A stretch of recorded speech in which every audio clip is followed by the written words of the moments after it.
is episode 4 of my FND Help series, and what I'm focused on during this episode, or it's going to be actually broken up into a few segments, is my time at the FND Clinic.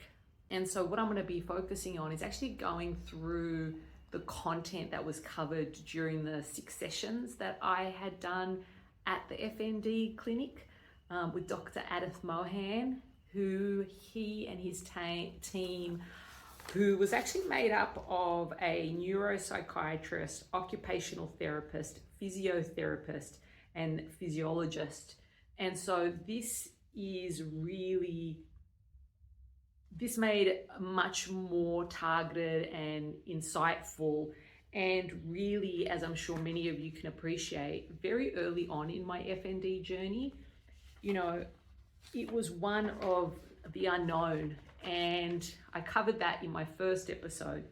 And really, even on the notes that I read here from the first session, what are you hoping to get out of the clinic program? I had written learning from FND expertise professionals that can help me manage my recovery. And that's it. It's someone who can actually validate what you're going through and help you unpack this new world of unknown FND. And so the first session was called Underlying Principles. And during this session, we focused on the following. And it was FND is a common and understandable and real condition. Then we talk about the disability associated with FND is real and distressing for people living with FND and their families. FND is a disorder of the functioning of the nervous system. People living with FND can influence and manage the symptoms of FND. Change can be hard, but it's possible.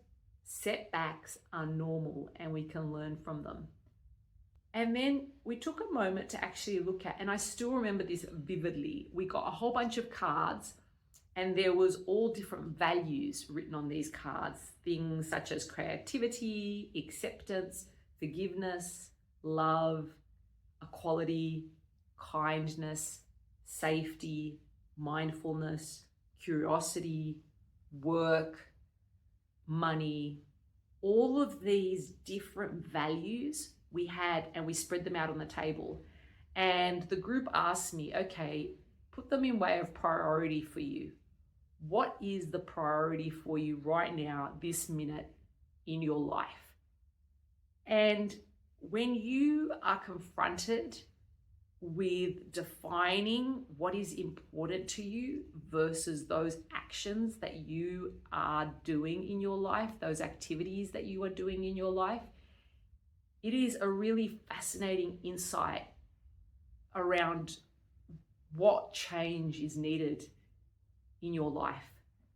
Looking at what the lead up until FND looked like for me, and it was a tumultuous year prior to getting unwell. I had three horrendous weeks of COVID.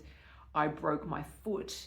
I had blood clots. I was in a moon boot for several months. We were renovating. We had just bought a place. We were trying to get in before Christmas. We were working with builders, trying to work out what to buy, where to go, and then work did a 20% reduction in their workforce globally. The stress literally hit a boiling point that I didn't get past. And so, it was really important to start to look at what were those triggers? What are those priorities and values that I want to be focused on in my life? And looking at what are some of the techniques that I've already started to find helpful with my symptoms. And at the time, speech was a big thing. I couldn't push out words. And whenever I'm highly emotional, that problem comes back. But at that point, it was really bad. And it didn't help that the unknown of FND was causing more anxiety and just kept me in this loop of all my symptoms getting worse rather than better. But what I started to find was little glimmers. Now, for the second session, it was really focused around understanding how your body and mind work together. And similar to the first session, there were some underlying principles that they kind of covered off. The first, that FND is a disorder of the functioning of the nervous system. The nervous system can relearn due to neuroplasticity. Attentional, emotional, and physiological arousal processes play a role in FND and can influence the symptoms. Emphasis on quality of movement, not quantity. And so this session was really beneficial in starting to unpack the kind of relationship, the physical relationship of FND between the mind and the body, and kind of educating me on what that meant, talking about what FND is, which is the nervous system is not functioning as usual, which means the brain and body are not communicating accurately. I mean, what does that mean? And they would unpack it, and first talking around the nervous system and what that is, talking about the nervous system including the brain, spinal cord, and nerves. It is also made up of the central nervous system and the peripheral nervous system. And this is when you would have seen a few of my promotional posts where it shows the whole body and the inner working of the nerve system.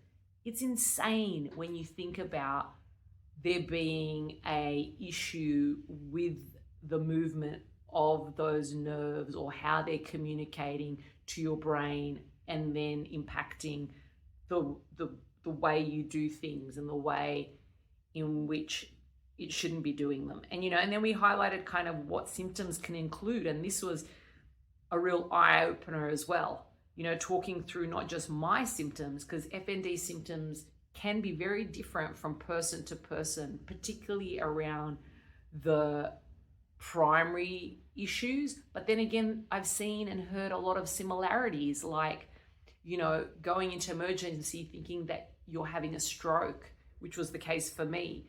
And it's really interesting, the more you speak to people, the continuity between largely the symptoms around the cognitive issues, the speech issues, the involuntary movements such as tics or spasms or convulsions or seizures.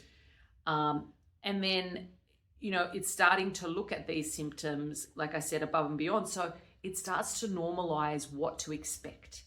And that is definitely a hard part around FND, because you could have such a vast array of symptoms, and you might not necessarily be familiar with these anywhere else in your life and never having experienced them or know anyone experience it. It can be really, really frightening.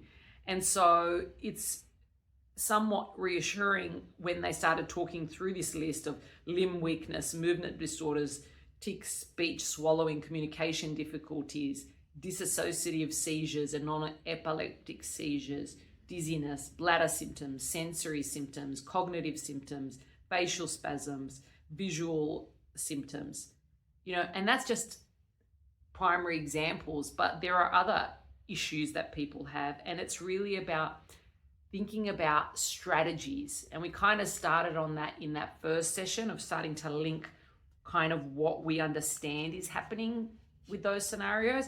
But in this session, we started to explore more so what kind of techniques we could apply potentially when looking at what was happening to us between that movement barrier with FND and, looking at strategies.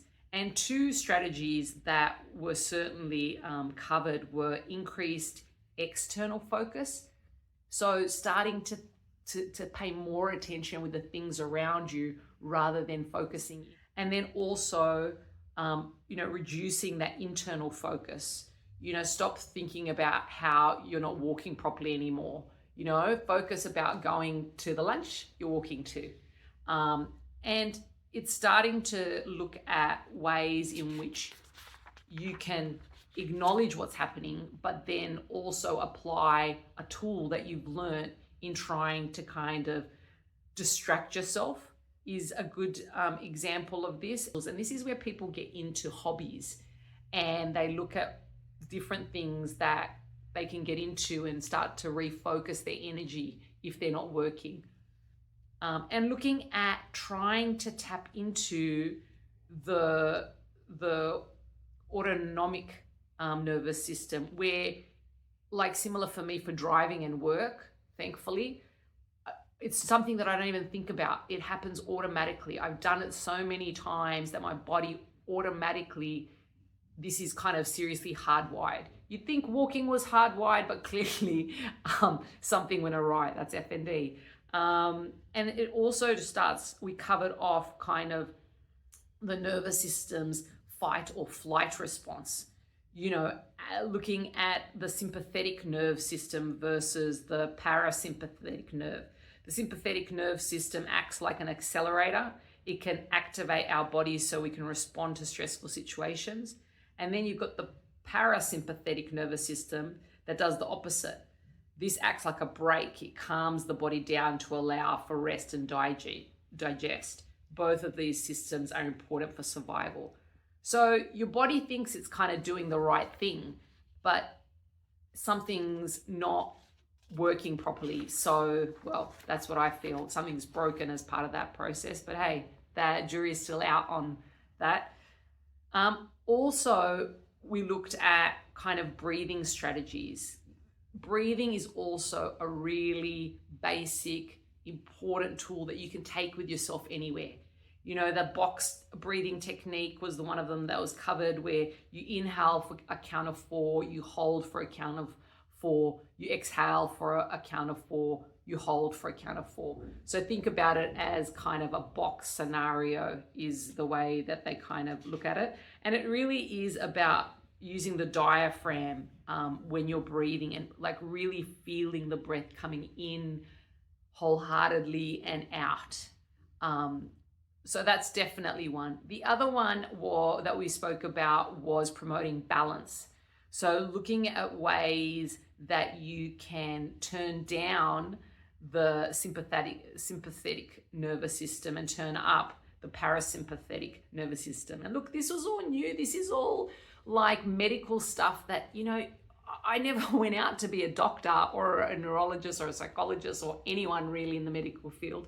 But my God, with FND, you know, it's helped a lot to start to understand the mechanics of the body so that I can break out what to expect with FND, what is kind of what I guess normal. But yes, other techniques is the deep breathing, grounding techniques.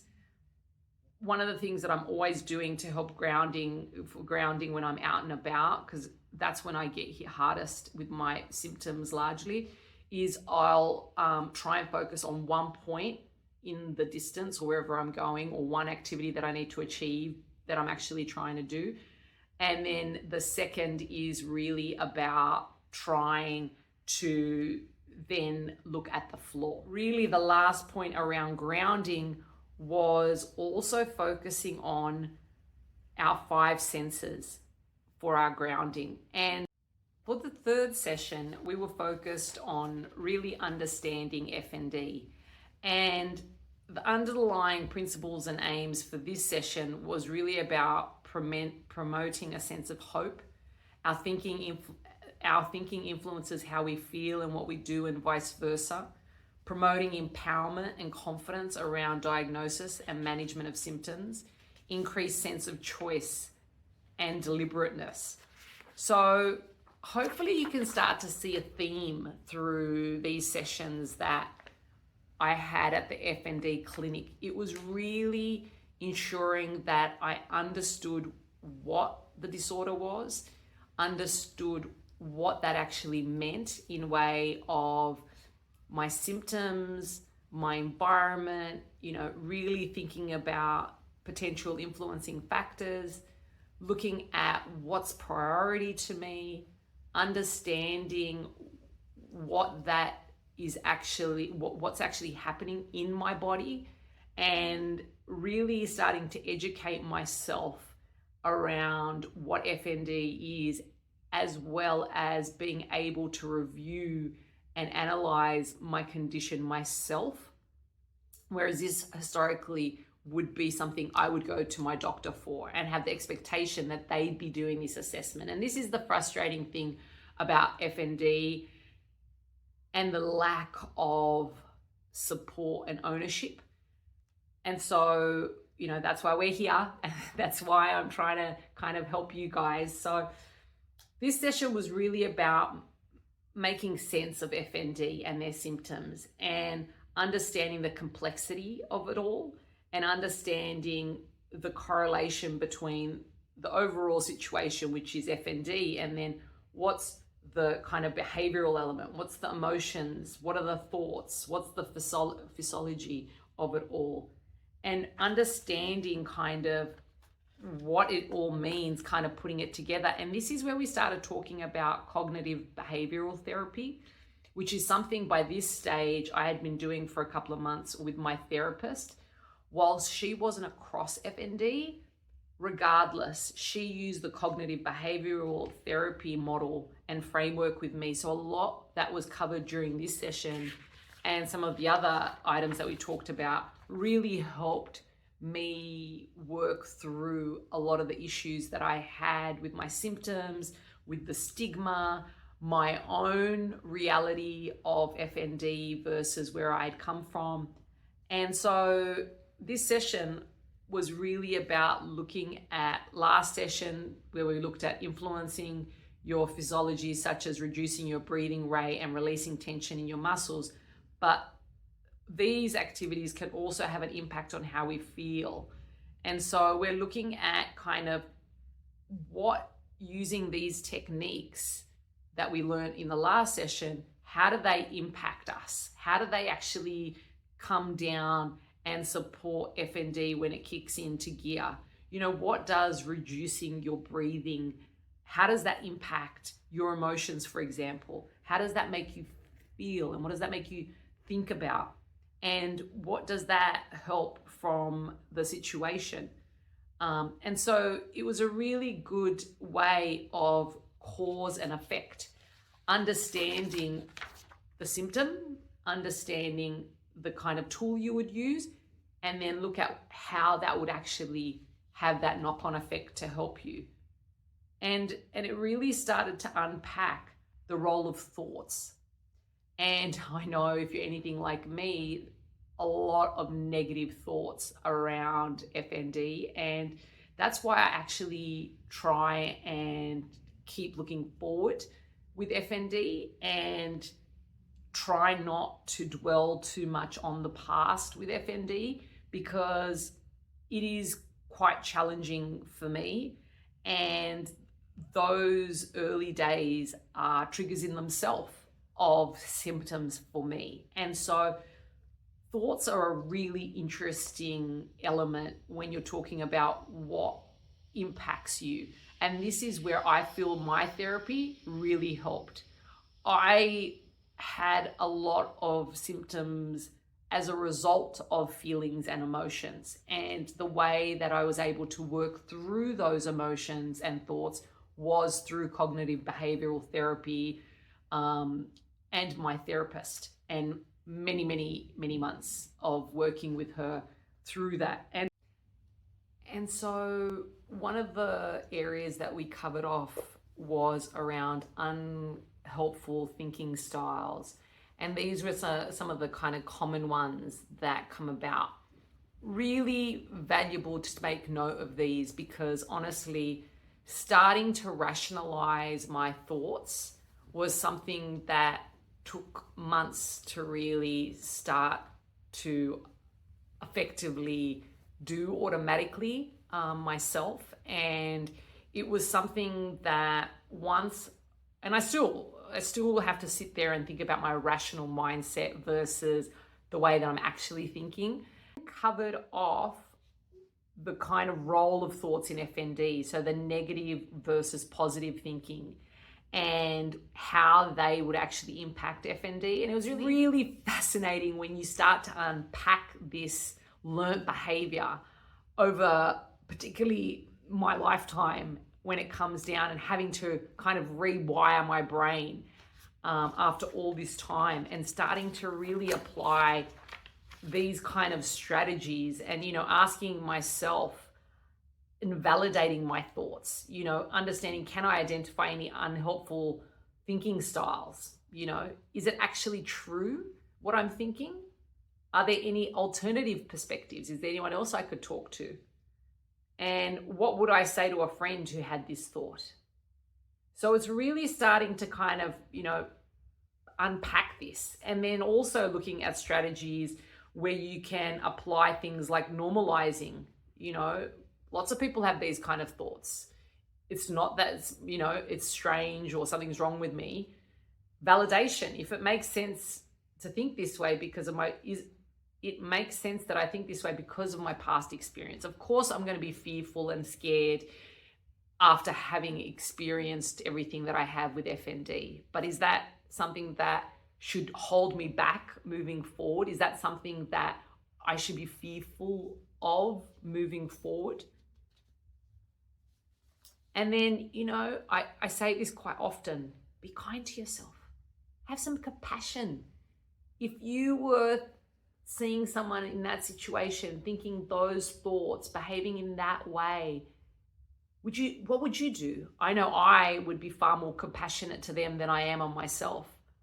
I've been far harder on myself. And that was something that was a real eye-opener in really starting to unpack this whole FND journey. It was almost as if my body was giving me a harsh reality wake-up call because I hadn't been listening.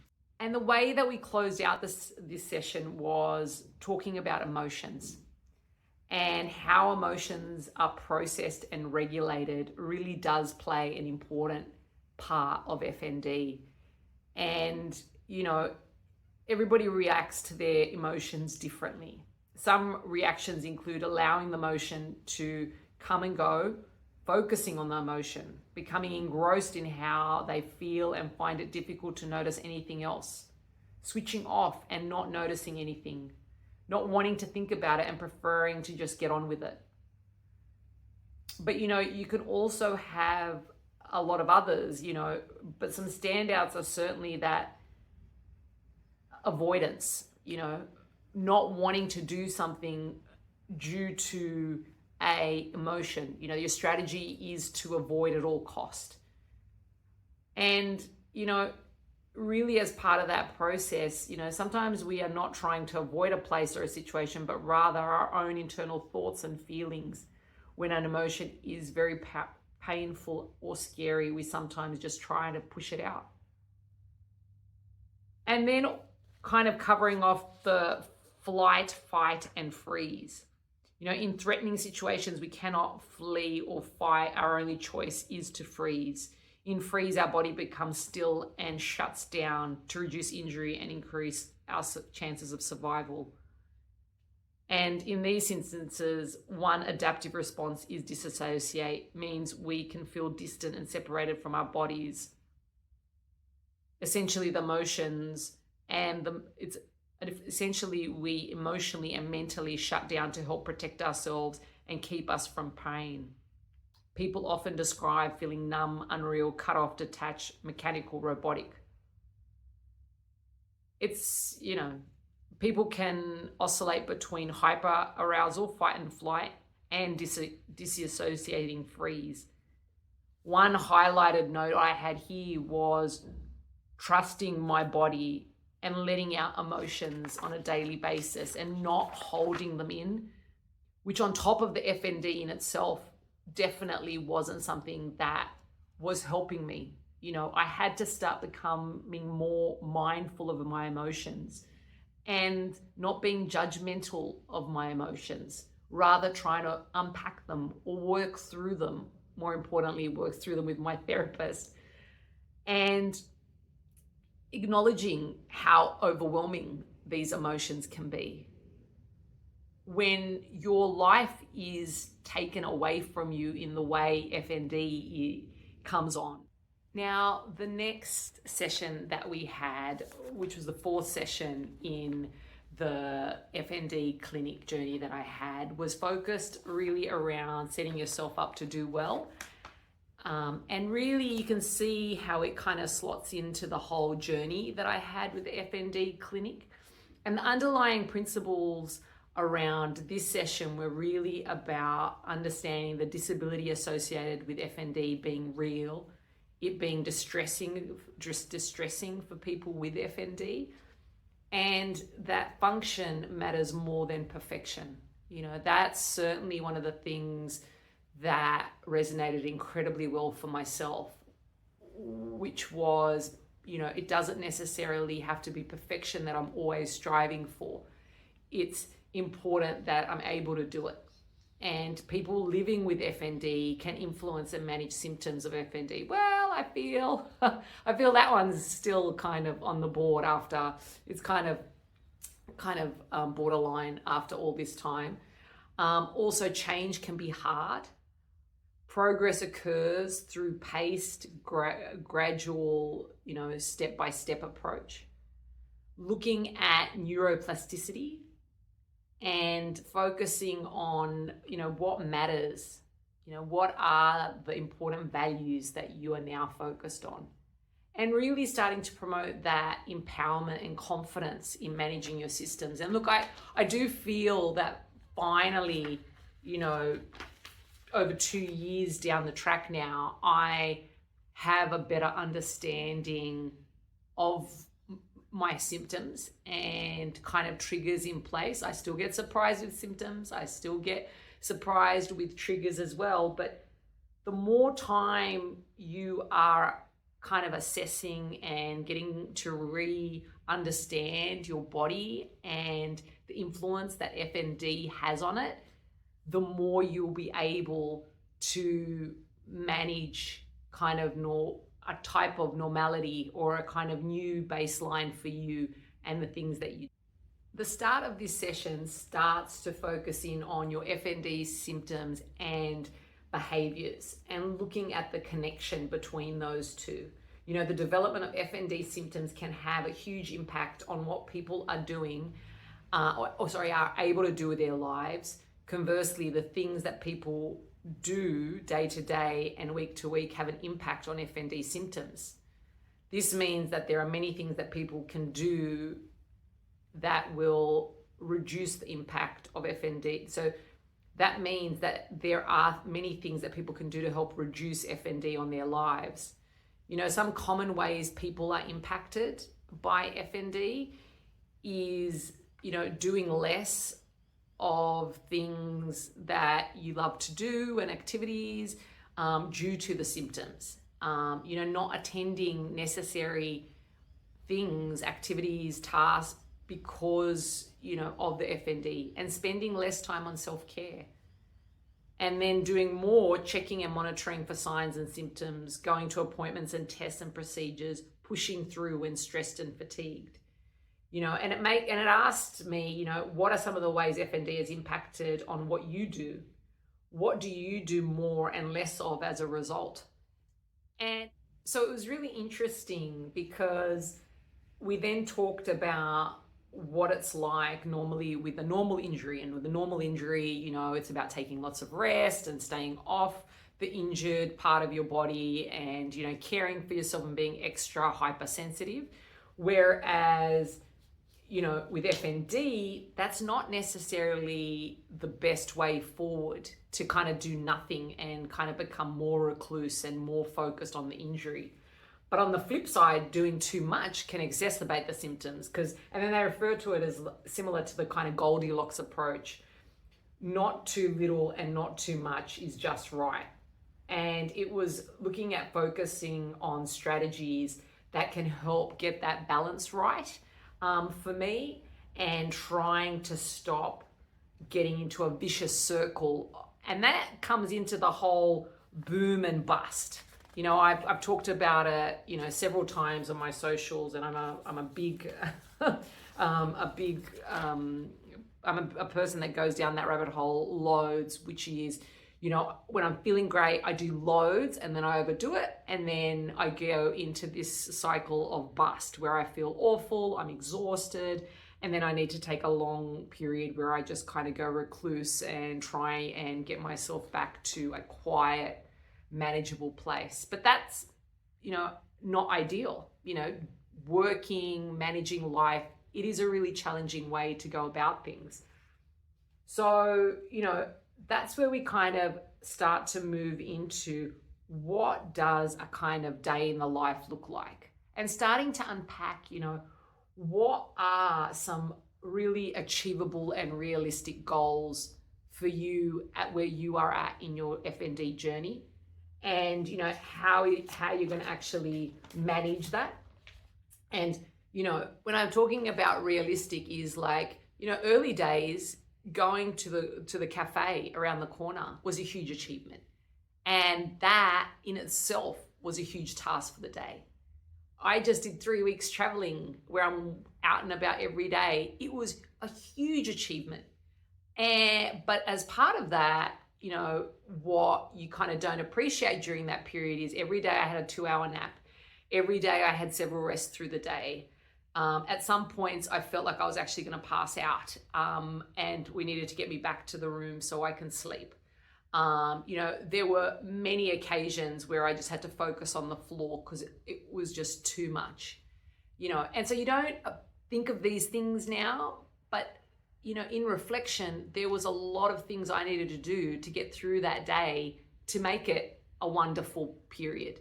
So I think what's really important and, key as part of this session was making sure that when you're talking about looking after yourself and being kind to yourself and what your new normal looks like is be realistic with what your capabilities are. Set goals that will help you kind of move forward slowly. And, that exposure therapy coming through by you slowly pushing yourself out depending on what your symptoms are. And it's important to also remember, self-care includes things like improving the quality of sleep through sleep hygiene, doing enjoyable activities, hobbies, finding what you love. These socials alone ended up helping me so much more than I thought they would in talking through a lot of the FND situation for me. Time to reflect, balance on nutrition and diet, a sensory experience, making sure that you go, get your nails done, get your hair done, and self-compassion. Like that's a big one. Being kind to yourself and acknowledging how hard this is and that you're having to do it largely on your own is a huge achievement in itself. And I don't think we in FND and in many other disabilities truly appreciate how hard day to day is, let alone having to deal with everyday's requirements on top of all the FND side of things. So being kind and compassionate to yourself is a really important factor as part of starting to kind of plan out and work towards far more of a manageable kind of daily, weekly, monthly kind of schedule that you'll start. Hope that's helpful as part of that session.